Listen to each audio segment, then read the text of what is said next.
आज के समय में यदि अलग अलग रिश्तों को आप बारीकी से देखिए तो आप क्या पाते हैं कि रिश्तों में कितनी गहराई है, कितना प्रेम है। इसी को आप कुछ सालों पहले, चाहे उसको 20-30 साल कह दीजिए, वहां से कंपेयर करके देखिए, चाहे वो पति पत्नी के रिलेशन हो, चाहे माँ बाप का अपने बच्चों के साथ रिश्ता हो, चाहे एक प्रोफेशनल लाइफ में एक कलीग के साथ हमारा रिश्ता हो। यदि आप कंपेयर करेंगे तो इसमें कहीं ना कहीं डिक्लाइन हुआ है, मतलब कहीं ना कहीं एक घटोतरी की तरफ आया है। और इसके पीछे कारण क्या है, उसके बारे में हम डिस्कस करते हैं। नमस्कार दोस्तों, मेरा नाम डॉक्टर रक्षित आमेटा है। मैं टोटल सॉल्यूशन समाधान का फाउंडर डायरेक्टर हूं और ऑनररी सर्विसेज देता हूं। साथ ही कस्तूरी सेवा समिति एक एनजीओ है, उसके माध्यम से मैं स्कूल कॉलेजेस में और समाज के अलग अलग संस्थानों में वॉलंटियर वे में मोटिवेशनल टॉक देने जाता हूं। बाय प्रोफेशन मैं केमिस्ट्री का प्रोफेसर हूं और वर्तमान में पैसिफिक यूनिवर्सिटी में अपनी सेवाएं दे रहा हूं। एक रिलेशनशिप कोच के नाते दोस्तों, पिछले कुछ सालों में मैंने ये पाया है कि ये एक बहुत बड़ा चैलेंजिंग इशू बन रहा है हमारे आज के प्रेजेंट सिनेरियो में। आप ये देखिए कि जब हम बच्चे थे, माता पिता की पिटाई भी होती थी बच्चों को, तो बच्चे सह लेते थे। और दूसरा, कहीं ना कहीं आज हम ईमानदारी से कहें तो माता पिता के प्रति एक अलग सम्मान था। केवल इस मार से ही व्यक्ति नहीं ऐसा कि माता पिता का कहना मानता था। समय बदला, आज आप देखिए कि बच्चों को माता पिता या स्कूल में भी पहले पिटाई होती थी बच्चों की अनुशासन के लिए या किसी चीज़ के लिए, आज वो भी संभव नहीं है और हाथ लगाना भी बहुत दूर की बात है। तो क्या बच्चे बहुत सुधर गए हैं, बहुत कहना मानने लगे हैं? ये आवश्यक नहीं है कि हम केवल पिटाई से ही बच्चों को अनुशासन की बात कर रहे हैं, लेकिन आप ये सोचिए कि वो जो एक टीचर के प्रति, पेरेंट्स के प्रति एक सम्मान की भावना थी, वो कहाँ कम हो गई है। यदि रिश्तों की बात करें दोस्तों, तो पति पत्नी की जब पहले 50 साल पहले शादी होती थी, शायद लड़का लड़की ने एक दूसरे को देखा भी नहीं, माता पिता ने रिश्ता तय किया और शादी के बाद पहली बार मिलते थे, लेकिन वो फिर भी पूरी लाइफ प्रेम से बिताते थे। बाद में अरेंज मैरिज का चला, आज भी चल रहा है, लेकिन कहीं ना कहीं समय के साथ लड़का लड़कियां पसंद से शादी करने लगे हैं, तो लव मैरिज की बात आ गई। लव मैरिज यदि उन्होंने पसंद से की है तो उनको अपना रिश्ता पूरा अच्छे से निभाना चाहिए। लेकिन क्या कारण है कि इस बिटर ट्रूथ को आप और हम अस्वीकार नहीं कर सकते हैं। कुछ सालों बाद वही जो लव मैरिज करने वाले लड़का लड़की हैं, वो सेपरेट होने के लिए भी प्लान करना चालू कर देते हैं। तो रिलेशनशिप का ये जो एक महीन धागा है, इसको बचाने की जरूरत है दोस्तों।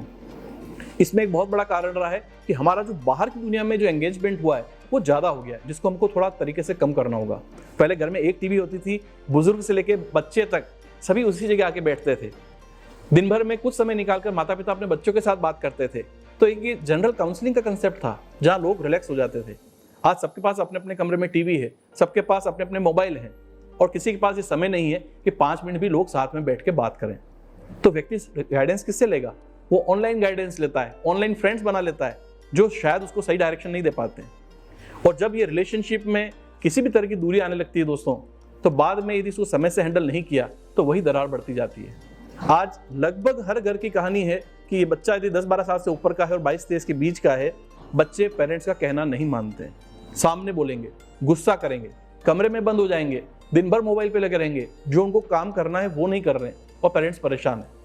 कई क्लाइंट्स आते हैं, जब अपने बच्चों को इस रूप में लेके आते हैं, मैं उनका लाइफ कोचिंग के माध्यम से उनकी रिपोर्ट निकालता हूँ और उस रिपोर्ट को पढ़ने के बाद कुछ बच्चे ये कहते हैं कि आपको क्या पता कि मेरे दिमाग में ये विचार चल रहे हैं। अतिशयोक्ति में नहीं कह रहा हूं दोस्तों, कुछ बच्चों के दिमाग में सुसाइडल थॉट्स चल रहे होते हैं और उसी घर में पास वाले कमरे में पेरेंट्स को पता भी नहीं होता है।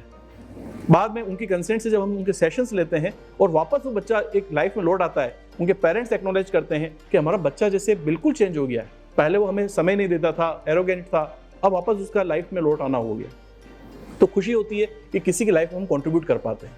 रिश्ते चाहे कोई भी हो दोस्तों, सब में प्रेम हर व्यक्ति चाहता है, लेकिन प्रेम केवल पाने वाली चीज नहीं है। प्रेम हम चाह रहे हैं तो साथ में हमको देना भी पड़ता है। और बहुत सारी छोटी छोटी ऐसी टिप्स होती है दोस्तों, जो आपकी जिंदगी बदल सकती है। तो लाइफ कोचिंग की जो ये जर्नी है, जिसमें हम एक रिलेशनशिप कोच के रूप में लोगों के लाइफ में खुशियां लाते हैं, उनके जो एक खोया हुआ प्यार होता है उसी को वापस बताने की कोशिश करते हैं। क्योंकि किसी ने बहुत अच्छा कहा है, फिलोसोफर ने, कि प्रेम का जो झरना है वो हमारे अंदर इमोशन के रूप में हर समय बहता रहता है, वो कभी सूखता नहीं है। लेकिन कभी कभार जैसे कहते हैं टेम्पररी एक पर्दा पड़ जाने से उसकी अनुभूति खत्म हो जाती है।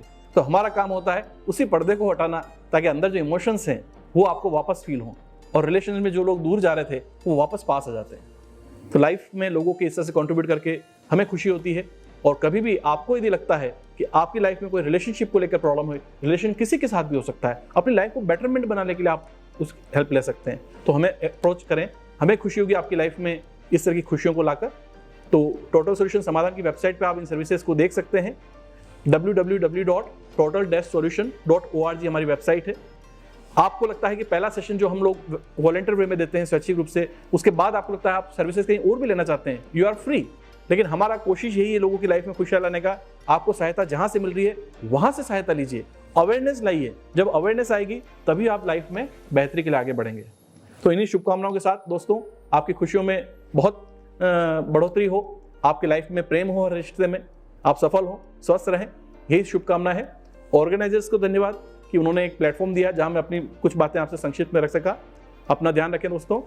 जय हिंद, जय भारत।